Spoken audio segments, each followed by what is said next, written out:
don't even know that there's something there. You don't even know what's going on in the home structurally, physically, electrically, or anything. When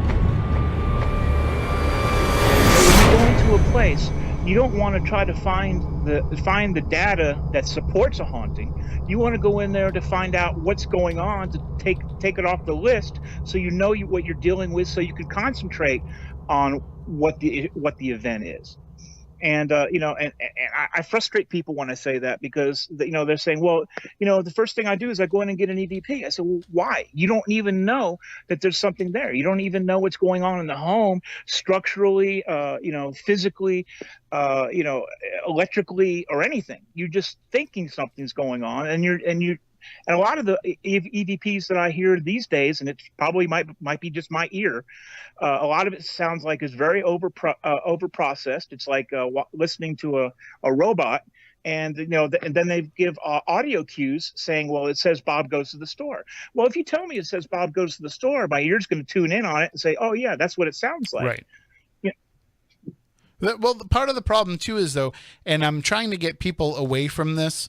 I'm trying to get them away from the overprocessing of the EVPs, because basically what that is that's like when you show me a photo of something, you took a photo somewhere and then you blow it up, and when you blow it up, you pixelate it and you say, can't you see that face right there?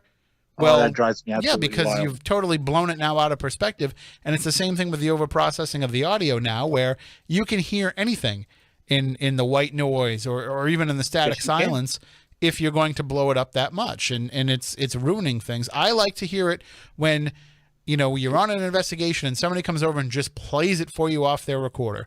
And enough of that happens that I don't need your help in hearing what is there. The problem is it's evidence is, and I shouldn't use the term evidence, I should use the term data, but the data isn't collected for the basis of proving or disproving the haunting in a lot of cases for a lot of investigators. The data is collected to justify having been there in the first place. Exactly. And you're doing a disservice to the investigation and to yourself as an investigator by doing that. And the people that you're trying to help. Right. Absolutely. They're having enough stuff go on that they don't need you coming in there and, supposedly having enough stuff going on. They don't need you coming in there and misinterpreting everything else to make them feel better. And a lot of times you won't be doing that. You'll be making them feel worse. Yeah. And, and then they start getting weirded out that they feel like the house is haunted or demonically possessed or whatever. And now they have all this money tied up into it and they want to move. And, people have now started hearing that it's the creepy house on the corner because everybody and their brothers put it on their website about what they've done. And now these folks have a problem trying to get rid of the house if that's what they want to do. Mm-hmm. Yeah, that's the other thing too, is like people don't realize this. You think that you're going into a house to help them out with their paranormal problems, but 9 times out of 10, their problem isn't paranormal.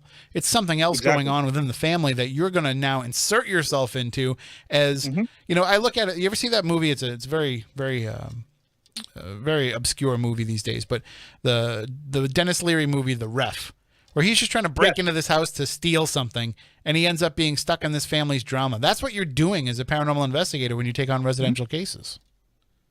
Well, and you also have to be trained too to deal with people that deal with stress or having, if they have a mental issue and stuff, being able to at least see and recognize what it is, so you know how to deal with things, or call somebody that can help you with it. A lot of folks they go in, they read a list down that they think is what they're supposed to do, and they make things worse, man. Mm-hmm.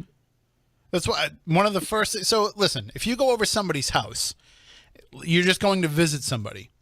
It's very intrusive. It's very impolite to walk into their bathroom and open up their medicine cabinet and see what kind of drugs they might have in there. However, if you're going in as a paranormal investigator, it's perfectly fine, because you need to know that information. That's why I say when people are like, well, I went out and I bought, Hans Holzer's Ghosts, and I went out and I bought this Brad Steiger book, and I bought this Jeff Belanger book, and yeah, all that's great, but did you buy the big book of pills? Because that's what you need more than anything if you're going to be taking on residential cases. Well, I have an app on my phone that I can look up what pills are and what the Oh, great idea. effects are against each other. I always have that with me. So then, you don't even, because there should be an intake. And this as a hypnotherapist, there should be Yep. an intake for every patient that you're doing. There should be an intake for every client that you're taking on as an investigator, because you need to have an understanding of what you're putting yourself into and what this person is expecting out of you, and if those expectations are realistic. Well, I have an investigator that's a paramedic. Okay, so if anybody's going to be checking meds, the paramedic is the one to be checking the meds, because he's got an understanding, or a basic understanding of what we're looking for, what things do, and knows how to find the information and at least understand what's going on. Not just everybody can go in and do this. You have to have training. You do. You have to have training.